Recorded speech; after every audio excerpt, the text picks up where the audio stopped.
Dari kawasan Tenaga Baru 4 Malang, inilah 107,9 FM Suara Sangkakala, The Voice of Restoration.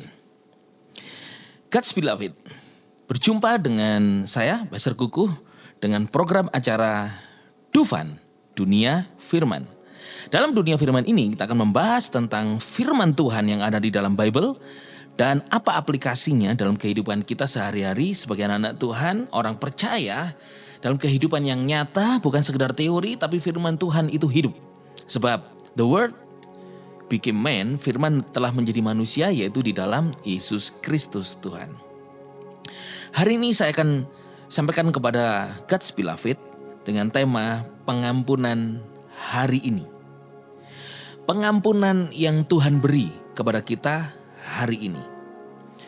God's Beloved, banyak orang yang masih berpikir sebagai anak-anak Tuhan, orang Kristen, bahwa pengampunan yang kita terima itu adalah apabila satu, kita mengampuni orang. Lalu dengan dalih dari doa Bapa kami yang diajarkan oleh Tuhan Yesus, ampunilah kesalahan kami pada hari ini seperti kami mengampuni orang yang bersalah kepada kami. Jadi seakan pengampunan itu bersyarat. Kita boleh minta ampun dan diampuni apabila kita mengampuni orang lain terlebih dahulu. Bagi orang-orang tertentu yang memiliki iman yang kuat dan sedang keadaannya baik-baik saja, dia bisa berusaha mengampuni orang yang bersalah dan kemudian dia berkata kepada Tuhan, "Aku sudah mengampuni dia, Tuhan. Sekarang ampunilah aku seperti aku mengampuni orang yang bersalah kepadaku."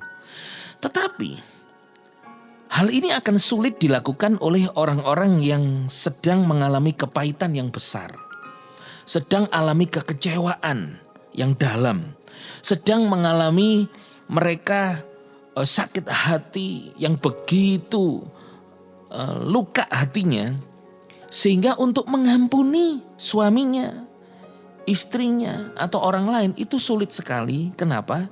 Karena dia sedang alami luka hati, sakit hati yang begitu dalam dan sulit untuk untuk melakukan pengampunan, itu sulit sekali. Nah, apakah orang-orang seperti ini itu tidak diampuni Tuhan karena dia tidak bisa mengampuni, sulit mengampuni suaminya, istrinya, atau orang yang sedang membuat dirinya sakit hati atau kepahitan? Nah, maka dari itu, saudara, juga ada firman Tuhan yang berkata di dalam Matius, Injil Matius pasal yang ke-6 ayat 14 dan 15 dikatakan, "Sebab jika kamu mengampuni kesalahan orang," kata Yesus, "Bapamu yang di surga juga akan mengampuni kamu." Wah, kena ayat ini lagi. Kalau kita mengampuni orang yang bersalah kepada kita, Bapa yang di surga juga akan mengampuni kita. Wah, berarti kita harus mengampuni orang lain dulu dong.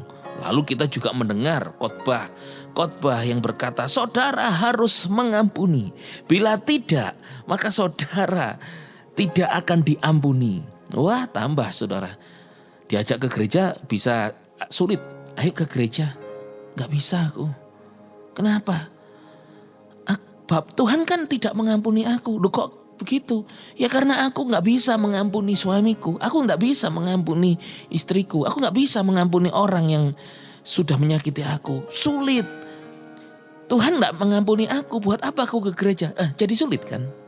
Ayat 15 dikatakan, namun jika kamu mengampuni orang yang mengampuni kesalahan orang, Bapamu juga jika kamu tidak mengampuni kesalahan orang, Bapamu juga tidak akan mengampuni kesalahanmu. Wah, aku tidak bisa mengampuni orang. Berarti Bapa juga tidak mengampuni aku.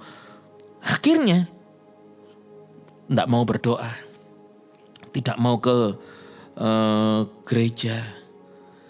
Nah, God's Beloved, ada kabar baik. Ketika Yesus berkata demikian, itu di hadapannya adalah orang-orang Yahudi, orang-orang Israel, di mana Tuhan sedang membuat mereka untuk mereka melihat Siapa di depan mereka? Yesus, Sang Juru Selamat yang akan menuju ke Golgota untuk mati dan mencurahkan darahnya menghapus dosa mereka. Waktu itu Yesus mengajarkan demikian karena dia belum melakukan penebusan di atas kayu salib dan belum melakukan keselamatan di atas kayu salib dan belum menjadi juru selamat dunia. Mengapa dia belum jadi juru selamat dunia? Ya, identitas Yesus Kristus adalah Sang Juru Selamat dunia. Tetapi belum berkarya di atas kayu salib, mati, ganti dosa seluruh umat manusia. Itu belum. Dia mengajar, ampuni dulu. Nanti Bapamu mengampuni. Nah, ketika Yesus setelah dia mati di atas kayu salib, itu darahnya tercurah itu menghapus segala dosa. So dikatakan di dalam Efesus 1 ayat yang ke-7 dikatakan begini, di dalam Kristus in Christ dan melalui darahnya. Nah ini dia, melalui darahnya di dalam Kristus kita mendapatkan penebusan, yaitu penghapusan atas segala dosa sesuai dengan perbuatan kita? Tidak sesuai dengan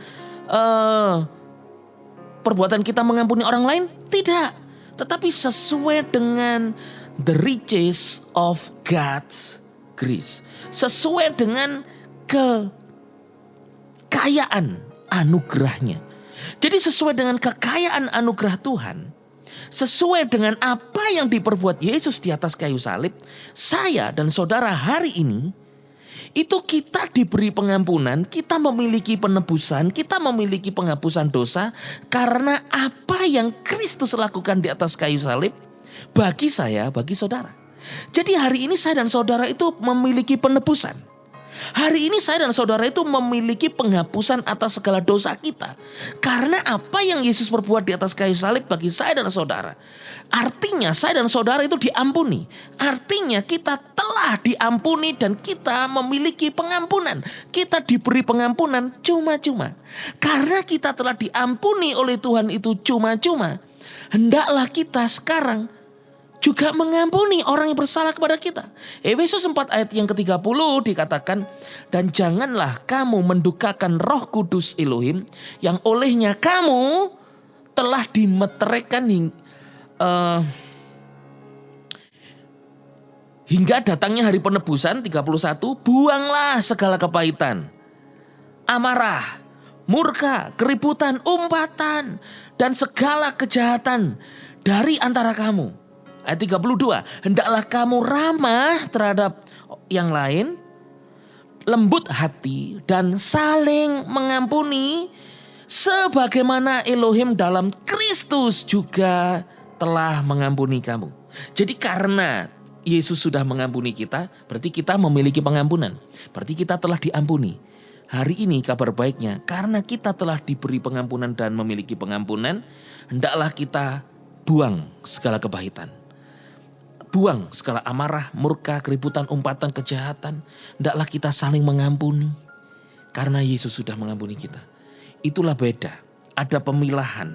Ada rightly dividing daripada the word of God itu. Sebelum salib, engkau harus ampuni supaya Bapamu diampuni. Setelah salib, engkau telah diampuni. Kristus mengampunimu. Hendaklah engkau mengampuni orang lain. Tapi bagaimana pada waktu itu? Nah, pada waktu itu maksudnya agar umat Israel, orang-orang Yahudi itu fokusnya Yesus. Oh, mengampuni orang gak bisa kalau tanpa pengampunan penebusan dari Yesus. Nah, artinya mereka ada dalam covering Yesus Kristus. Dosa, kesalahan, ketidakmampuan mereka untuk menyelamatkan atau untuk mengampuni, untuk dirinya mendapatkan pengampunan, itu ditampung Yesus, oleh Yesus dibawa ketidakmampuan mereka di kayu salib, dihapuskan segala dosa kesalahan mereka, mereka punya pengampunan dan mereka mengampuni orang, maka orang itu diampuni karena Yesus menanggung dosa kesalahan mereka, umat Israel, domba-domba Israel. Yesus sebagai the Lamb of God, anak domba Elohim.